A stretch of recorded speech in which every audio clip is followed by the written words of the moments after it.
বিসমিল্লাহির রহমানির রহিম।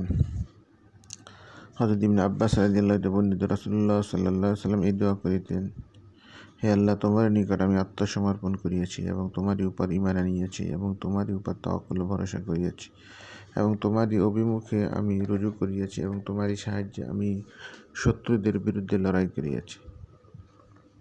হে আল্লাহ, আমি তোমার সর্বময় ক্ষমতার আশ্রয় গ্রহণ করিতেছি যেন তুমি আমাকে পথভ্রষ্ট না করো।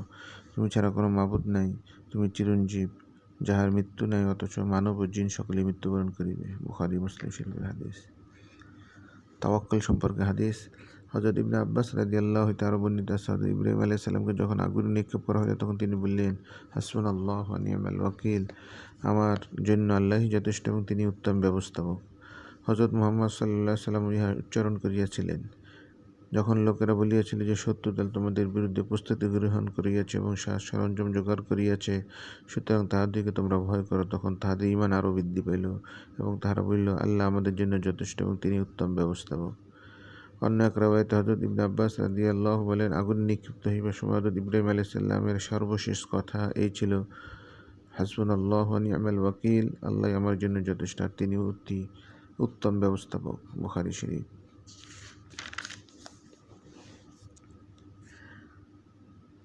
হযরত আবু হুরায়রা রাদিয়াল্লাহু হতে বর্ণিত আছে যে নবী করিম সাল্লাল্লাহু আলাইহি সাল্লাম বলিয়াছেন, একদল লোক জান্নাতে প্রবেশ করিবে, তাহাদের অন্তর হইবে পাখিদের অন্তরের ন্যায়। মুসলিম শরীফ।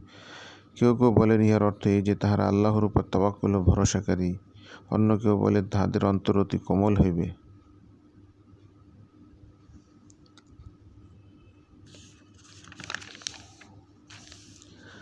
হযরত জাবের রাদিয়াল্লাহু হতে বর্ণিত, নজদের দিকে পরিচালিত গাজওয়ার তিনি রাসূলুল্লাহ সাল্লাল্লাহু আলাইহি ওয়াসাল্লামের সঙ্গে ছিলেন। তখন তিনি ফেরত রওনা হইলেন। তখন হযরত জাবিরও তাহার সহিত রওনা হইলেন। এমন এক উপত্যকায় দুপুরে আরামের সময় হইল, যেখানে প্রচুর বাবলা গাছ ছিল। তখন রাসূলুল্লাহ সাল্লাল্লাহু আলাইহি ওয়াসাল্লাম যাত্রা বিরতি করিলেন। লোকেরা বিভিন্ন গাছের নিচে ছায়া গ্রহণের জন্য আলাদা হইয়া গেল। রাসূলুল্লাহ সাল্লাল্লাহু আলাইহি ওয়াসাল্লাম একটি গাছের নিচে নামিলেন এবং উহাতে আপন তলোয়ার ঝুলাই রাখিলেন।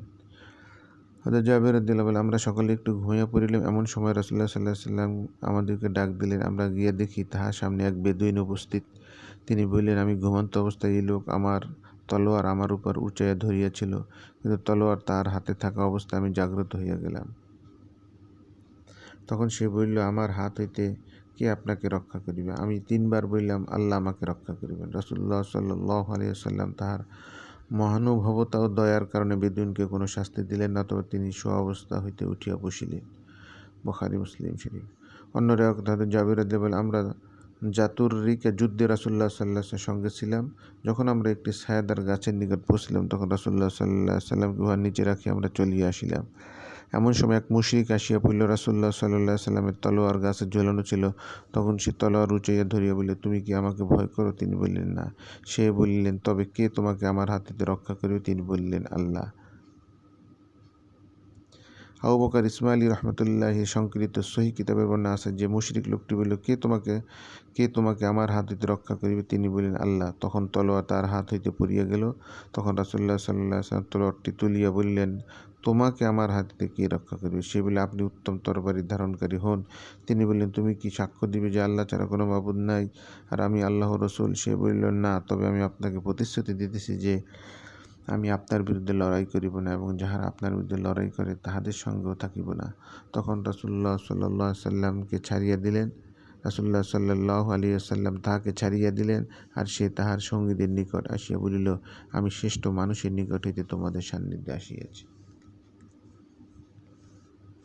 হযরত ওমর রাদিয়াল্লাহু হতে বর্ণিত, তিনি বলেন, আমি রাসূলুল্লাহ সাল্লাল্লাহু আলাইহি ওয়াসাল্লামকে বলিতে শুনিয়াছি, যদি তোমরা আল্লাহর উপর যথাযোগ্য ভরসা করিতে তবে তিনি পক্ষীকুলকে যেমন রিজিক দান করেন তোমাদেরকে তেমন রিজিক দান করিতেন। পক্ষীকুল সকালে খালি পেটে বাহির হয় আর সন্ধ্যায় পেট ভরিয়া ফিরিয়া আসে। তিরমিজি শরীফ।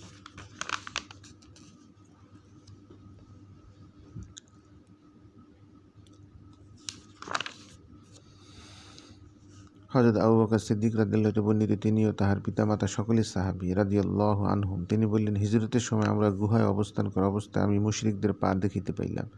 তাহারা আমাদের মাথার উপরে ছিল। তখন আমি বলিলাম, ইয়া রাসূলুল্লাহ, তাহাদের কোনো একজন যদি আপন পদদয়ের নিচে তাকায় তবে সে অবশ্যই আমাদেরকে দেখিতে পাইবে। তিনি বললেন, হে আবু বকর, ওই দুইজন সম্পর্কে তোমার কি ধারণা? যাহাদের তৃতীয়জন হইলেন আল্লাহ। বুখারী মুসলিম শরীফ।